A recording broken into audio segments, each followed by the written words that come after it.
Hello दोस्तों, आज हम बात करेंगे मनुष्य के प्राथमिक आर्थिक क्रियाओं के बारे में, जिसको हम कहते हैं प्राइमरी ऑक्यूपेशन। तो आपको पता है कि प्रकृति और मनुष्य का अनन्य साधारण संबंध है और पृथ्वी पर उपलब्ध संसाधनों के एवं प्राकृतिक परिवेश के अनुसार मनुष्य अपना व्यवसाय को निर्धारित करता है। आर्थिक गतिविधियों में अनेक घटकों का योगदान होता है और ये घटक कहीं ना कहीं मनुष्य के आर्थिक क्रियाओं को प्रभावित करते हैं। तो मनुष्य अपने आवश्यकताओं को पूर्ति के लिए जो व्यवसाय करता है, तो उस आधार पे व्यवसायों को हमने 4 भागों में वर्गीकृत किया है। प्राथमिक व्यवसाय, जिसको हम प्राइमरी ऑक्यूपेशन या प्राइमरी सेक्टर कहते हैं। द्वितीय व्यवसाय, जिसको हम द्वितीय सेक्टर या द्वितीय ऑक्यूपेशन कहते हैं। और तृतीय व्यवसाय, जिसको हम टर्सरी कहते हैं। और चतुर्थ व्यवसाय, जिसमें हमको करते हैं क्वार्टरनरी ऑक्यूपेशन। तो प्राथमिक क्षेत्रों में कृषि और कृषि से संबंधित व्यवसाय, जिसमें पशुपालन हो गया, मछली पालन हो गया, वन हो गया, शिकार हो गया, इन बातों का समावेश होता है। जबकि द्वितीय आर्थिक व्यवसाय में मुख्य रूप से निर्माण उद्योग या कारखानों का समावेश हम करते हैं। और जो तृतीय आर्थिक व्यवसाय है, ये इन व्यवसायों में हम खास करके व्यापार, यातायात, संचार, वाणिज्य और बैंकिंग क्षेत्रों का समावेश इस व्यवसाय में होता है। जबकि चतुर्थ आर्थिक व्यवसाय में हम उच्च सेवाएं जैसे शिक्षा है, प्रबंधन है, मैनेजमेंट है, प्रशासन है, सुरक्षा है, अनुसंधान है, प्राविधिकी है, इन क्षेत्रों को या इन कार्यों को हम चतुर्थ व्यवसाय में सम्मिलित करते हैं। तो आज हम चर्चा करेंगे मनुष्य के प्राथमिक आर्थिक व्यवसाय के बारे में, और जिसको हम मानचित्र के द्वारा समझने की कोशिश करेंगे कि विश्व में कहाँ कहाँ पर किन किन क्षेत्रों में प्राथमिक व्यवसाय किया जाता है। तो आइए चलते हैं मानचित्र पर। तो ये प्राथमिक व्यवसाय में जब हम कृषि की बात करते हैं, तो कृषि के प्रमुख 2 प्रकार हैं। एक तो है गहन कृषि और दूसरा है सखोल कृषि। तो गहन कृषि यानी वो कृषि का वह प्रकार है जहाँ पर खेतों का आकार छोटा होता है और छोटे आकार में ज़्यादा से ज़्यादा फसल लेने की जब कोशिश किया जाता है, तो उसे गहन कृषि कहते हैं। गहन कृषि में संकरित बीज, रासायनिक खाद, कीटनाशक का बड़े पैमाने पर उपयोग किया जाता है। उसी प्रकार विस्तृत कृषि वह कृषि है जहाँ पर जनसंख्या कम होती है और एक ही व्यक्ति के पास हजारों हेक्टेयर ज़मीन होती है। तो ऐसे कृषि को हम विस्तृत कृषि कहते हैं। तो विस्तृत कृषि खासकर व्यापारिक तत्वों पर की जाती है। चाहे हम अमेरिका के बात करें, चाहे हम इधर स्टेप्स की बात करें, चाहे हम ऑस्ट्रेलिया में डाउन्स की बात करें, तो यहाँ पर जो है, चाहे दक्षिण अमेरिका की पंपाज की बात करें, तो यहाँ पर जो कृषि होता है वो विस्तृत आकार में होता है। और आप देख पाएंगे कि गहन कृषि जो एशिया महाद्वीप के दक्षिण पूर्वी भागों में किया जाता है, जिसमें भारत का समावेश है, म्यांमार का समावेश है, जापान का समावेश है। ये जो क्षेत्र आप देख रहे हैं माउस कर्सर से, ये क्षेत्र बता रहा है कि इन क्षेत्रों में विश्व में कैसा है कि यहाँ गहन कृषि या जिसको हम सखोल कृषि है वो बड़े पैमाने पर किया जाता है। और यहाँ पर खेत का आकार छोटा होगा, लोग संकरित बीजों का उपयोग करेंगे, खत का उपयोग करेंगे, कीटनाशक का उपयोग करेंगे और अपने जीवन को चलाने के लिए या अपने जीवन निर्वाह के लिए अधिक से अधिक उत्पादन लेने का यहाँ कोशिश किया जाता है। आप देख सकते हैं कर्सर में अब उसके बाद में यदि आप देखें तो खेती को हम उसके जो स्वरूप है, स्थायित्व के स्वरूप के आधार पे स्थानांतरित कृषि में भी डिवाइड करते हैं। तो स्थलांतरित कृषि अमेरिका के मध्य भाग में, दक्षिण अमेरिका के मध्य भाग में, अफ्रीका के मध्य भाग और कुछ इंडोनेशिया के जो भाग है इनमें स्थलांतरित कृषि की जाती है। और ये स्थलांतरित कृषि यानी क्या कि यहाँ पर ये जो कृषक है वो कुछ दिन तक खेती करेगा उस जगह पर और वो जगह को बदल देगा। तो इस तरीके से जो कृषि है वो खास करके पहाड़ी प्रदेशों में या वन वाले प्रदेशों में किया जाता है कि एक पर्टिकुलर उर्वरा शक्ति रहते तक उस क्षेत्रों में कृषि की जाती है और बाद में वो कृषि को छोड़कर दूसरे जगह में कृषि किया जाता है। तो यहाँ पर आप देख सकते हैं कि अफ्रीका का मध्य भाग में इस तरीके के जो कृषि है आपको देखने को मिल जाएगा। जो ये प्राचीन तकनीक से यह कृषि किया जाता है, उसी प्रकार से दक्षिण अमेरिका का मध्य भाग में भी स्थलांतरित खेती की जाती है। तो इस तरीके से यहाँ पर जो ट्रेडिशनल जो खेती है जिसमें मुख्यतः पारंपरिक औजारों का उपयोग इस कृषि में किया जाता है। और वैश्विक तौर पे यदि हम देखें तो ये जो हिस्सा है ये वैश्विक दृष्टि में स्थलांतरित कृषि के लिए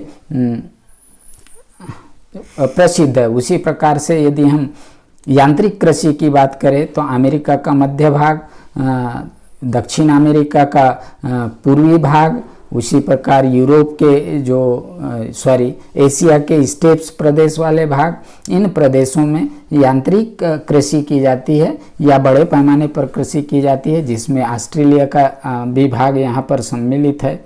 ऑस्ट्रेलिया का दक्षिणी पूर्वी भाग सम्मिलित है।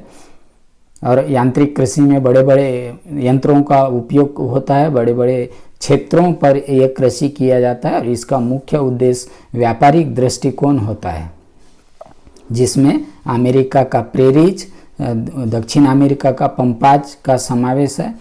अब हम देखेंगे कि प्रेरीज प्रदेश में होता है उत्तर अमेरिका में, दक्षिण अमेरिका में पंपाज प्रदेश में होता है व्यापारिक कृषि। और साथ साथ यहाँ पर पशुपालन का भी काम ज़्यादा तौर पे होता है, क्योंकि ये समशीतोष्ण घास वाले मैदान हैं और इन मैदानों में कृषि के साथ साथ पशुपालन का भी व्यवसाय बड़े पैमानों पर होता है। अफ्रीका में जाएंगे तो वेल्ड, एशिया में जाएंगे तो स्टेप्स और ऑस्ट्रेलिया में जाएंगे तो वेल्ड वाला प्रदेश।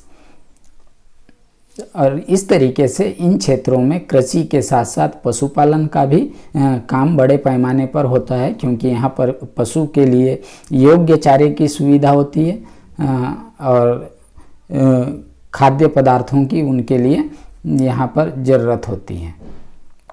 अब आप कृषि में देखेंगे तो बागायती कृषि, तो बागायती कृषि में जिसमें कोको है, कहवा है, रबर है, चाय है, काफ़ी है इत्यादि का उत्पादन होता है। तो ऐसे उत्पादन करने वाले क्षेत्रों में आप देखेंगे मध्य अमेरिका का जो भाग है, इन भागों में जो बागायती कृषि की जाती है और साथ साथ दक्षिण अमेरिका का उत्तरी भाग, दक्षिण अमेरिका का पूर्वी जो हिस्सा है, यहाँ भी बड़े पैमाने पर बागायती कृषि की जाती है। और बागायती कृषि में मैंने बताया कि ये इसमें चाय है, कॉफ़ी है, रबर है, कहवा है, कोको है, इन फसलों का समावेश होता है। उसी प्रकार यदि आप अफ्रीका में जाए तो अफ्रीका के पश्चिमी किनार पट्टी वाले देश आप मानचित्र में देख रहे हैं, और उसी प्रकार अफ्रीका के पूर्वी किनार पट्टी वाले प्रदेश में कुछ क्षेत्रों में इस तरीके का कृषि होता है। और साथ साथ भारत के दक्षिण भाग में केरला वगैरह में मसालों की पदार्थ ली जाती है। उसके साथ साथ सिंगापुर है, इंडोनेशिया है, इन क्षेत्रों में बागायती कृषि को महत्व दिया जाता है या बागायती कृषि किया जाता है। तो दोस्तों इस तरीके के क्वेश्चंस आपको मैप में पूछा जाता है या मानचित्र भरों में, तो आपको याद रखना है। तो आप देख सकते हैं कि प्रेरीज घास वाले प्रदेश, पंपाज घास वाले प्रदेश और वेल्ड प्रदेश और स्टेप्स प्रदेश और अमेरिका का डाउन्स प्रदेश। तो इन प्रदेशों में कृषि के साथ साथ पशुपालन का भी काम बड़े पैमाने पर होता है। पंपाज घास वाले प्रदेश में जो दक्षिण अमेरिका में है, जिसका भाग अर्जेंटीना में आता है, सबसे ज़्यादा व्यापारिक तत्वों पर पशुपालन होता है। उसी प्रकार वेल्ड घास वाले प्रदेश, डाउन्स घास वाले प्रदेश ऑस्ट्रेलिया का, यहाँ पर भी कृषि के साथ साथ पशुपालन किया जाता है। और साथ साथ अगर हम एशिया के मध्य भाग में जाए तो स्टेप्स घास वाले प्रदेश है, जो समशीतोष्ण घास वाले प्रदेश है, यहाँ पर भी बड़े पैमाने पर व्यापारिक कृषि किया जाता है। आप मानचित्र में देख सकते हैं।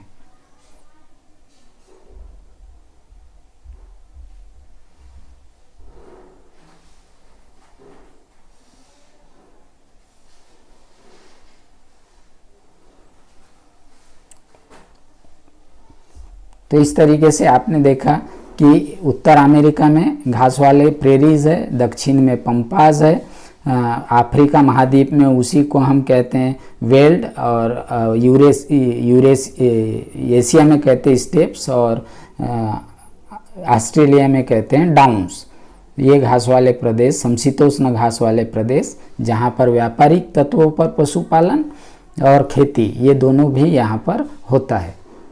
अमेरिका, उत्तर अमेरिका का प्रेरीज, दक्षिण अमेरिका का पंपाज, अफ्रीका का वेल्ड, और एशिया का स्टेप्स, और ऑस्ट्रेलिया का वेल्ड। नेक्स्ट है मछली पालन। तो मछली पालन भी मनुष्य का प्राचीन व्यवसाय में से एक है। तो आप देख सकते हैं कि मछली पालन को दो भागों में हम बांट सकते हैं। एक तो खारे पानी का मछली पालन, जो खारे पानी का मछली पालन खासकर सागरों में होता है या समुद्र में होता है, और आप जो मीठे पानी का मछली पालन होता है वो अंतर्गत होता है। तो खारे पानी के मछली पालन में आप देखते हैं कि नंबर 1 यहाँ पर आप उत्तरी अमेरिका में चले जाए तो ईशान्य पैसिफिक जो मत्स्य क्षेत्र है, यहाँ पर जो किनारा जो है वो दंतुर होने के कारण या किनारा कटा फटा होने के कारण यहाँ मछली पालन के लिए अनुकूल परिस्थितियाँ पाई जाती हैं। और इस तरीके से ईशान्य पैसिफिक क्षेत्र में एक मछली पालन का एक बड़ा केंद्र प्रकृति द्वारा बना हुआ है, और यहाँ पर बड़े पैमाने पर मछली पालन होता है। और साथ साथ वायव्य अटलांटिक मत्स्य क्षेत्रों में हम देख पाएंगे कि यहाँ भी जो किनारा है वो दंतुर है, कटा फटा है, और मछली पालन का बड़े पैमाने पर व्यवसाय होता है। इसमें ग्रेट बैंक है, सेमल बैंक है, जॉर्जेस बैंक है, जो विश्व के प्रमुख मछली वाला क्षेत्र है या मत्स्य क्षेत्र जिसको हम कहेंगे। यहाँ पर बड़े पैमाने पर मछली जो मारी का जो व्यवसाय होता है। तो उसी प्रकार यदि आप दक्षिण अमेरिका में आ जाए तो दक्षिण अमेरिका में पेरू का जो किनारा प्रदेश है या पेरू का किनार पट्टी वाले प्रदेश में भी मछली पालन होता है। उसी प्रकार यदि आप यूरोप में चले जाए तो ईशान्य अटलांटिक जो मत्स्य क्षेत्र है, तो यहाँ पर जो डागर बैंक है, ये डागर बैंक विश्व में मछली के लिए या मछली पालन के लिए प्रसिद्ध है, क्योंकि यहाँ उष्ण जलधाराएँ और शीत जलधाराएँ साथ साथ आती है और मिलती है, और इसीलिए प्लवक का निर्माण होता है। उसी प्रकार वायव्य पैसिफिक मत्स्य क्षेत्र में जापान है, फिलीपाइंस है, इन देशों का समावेश होता है। यहाँ पर चीन के पास ओखोत्सक की जो खाड़ी है, यहाँ पर बड़े पैमाने पर मछली पालन होता है। और ये जो क्षेत्र है वायव्य पैसिफिक मत्स्य क्षेत्र, यहाँ पर किनारा दंतुर होने के कारण बड़े पैमाने पर यहाँ पर मछली पालन का व्यवसाय होता है। और लोग अपने जीवन निर्वाह के लिए या अपने उदर निर्वाह के लिए ये जो क्षेत्र है, ये क्षेत्र के लोग का जो व्यवसाय है वो मुख्यतः मछली से संबंधित है, और वो उनका जीवन निर्वाह भी मछली के ऊपर ही निर्भर है। अब हम देखेंगे कि अंतर्गत जो मछली पालन होता है, चाहे वो नदी हो, झील हो, तो आप देखेंगे कि उत्तर अमेरिका में जो मिसिसिपी का क्षेत्र है और पंचमहाल सरोवर का जो क्षेत्र है, यहाँ पर मछली पालन, अंतर्गत मछली पालन, जिसको हम मीठे पानी का मछली पालन कहेंगे, बड़े पैमाने पर होता है।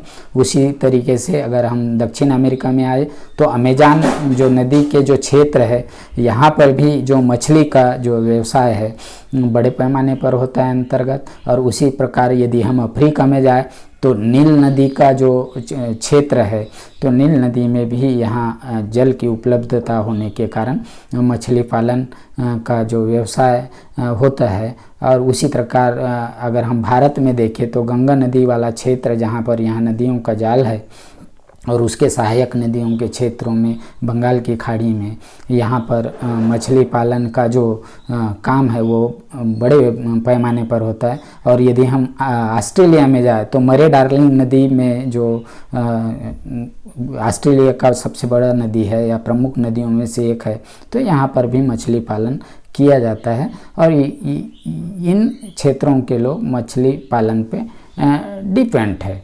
आप यहाँ भी मानचित्र में देख सकते हैं, जो नीले कलर से लाइनिंग दर्शाए हुए हैं, ये क्षेत्र मछली पालन के लिए प्रसिद्ध है। जहाँ जहाँ पर नीले कलर आप देख पा रहे हैं वहाँ पर। अब आप देख पाएंगे कि विश्व में जो शिकार वाले जो क्षेत्र है या जहाँ पर वन संकलन वाला काम किया जाता है, ऐसे क्षेत्र, तो टुंड्रा प्रदेश में एस्किमो जो प्रजाति के जो लोग हैं, इनका मुख्य व्यवसाय शिकार करना है, क्योंकि यहाँ पर जो परिस्थितियाँ अनुकूल नहीं हैं। और उसी प्रकार अगर हम दक्षिण अमेरिका की बात करें तो बोरो इंडियन नाम का जो जनजाति है, जो अमेज़न नदी के कछार के आसपास फैले हुए हैं, ये भी लोग अपना उदर निर्वाह शिकार से करते हैं। उसी प्रकार दक्षिण अफ्रीका का सूडान क्षेत्र वाला प्रदेश में फुलानी है, कांगो नदी में पिग्मी है, मसाई है, बुशमैन है, ये जो प्रजातियां हैं, इनका जो मुख्य व्यवसाय है वो प्रमुखतः शिकार पर ही इनका जो है व्यवसाय आधारित है, या जीवन निर्वाह ये शिकार पर ही करते। उसी प्रकार आप सेमन है मलेशिया वाला क्षेत्र, इंडोनेशिया, ऑस्ट्रेलिया में पिटूपी जो जनजातीय जो लोग है या आदिवासी लोग है, ये इनका जो मुख्य व्यवसाय आज भी शिकार है। उसी प्रकार अगर स्टेप्स वाले में देखेंगे तो कजाक और किर्गिज जनजाति के लोगों का जो मुख्य व्यवसाय है वो शिकार है। अगर आप अरेबियन कंट्री के पास जाएं तो बदाऊन नाम का जो जनजाति है वो अपना जो उदर निर्वाह है या अपना जो गुजर बसर है ये शिकार पर है। और ये लोग कहीं ना कहीं शिकार के साथ साथ वन क्षेत्रों से मिलने वाले चाहे वन सामग्री हो उनका संकलन भी करते हैं। और इस तरीके से इनका पूरा जीवन जो होता है वो शिकार और वन पर आधारित होता है इन जनजातियों का। और ये जनजाति का जो जीवन स्तर है बहुत नीचे स्तर का है, हम कह सकते हैं कि वैश्विक दृष्टि से बात करें तो चाहे आप एस्किमो की बात करें, चाहे आप बोरो इंडियन की बात करें, चाहे फुलानी की बात करें, चाहे मसाई की बात करें, चाहे पिटूपी की बात करें, चाहे कजाक किर्गिज की बात करें, इनका आर्थिक स्थिति उतनी अच्छी नहीं है। तो मिलते हैं नेक्स्ट वीडियो में। धन्यवाद।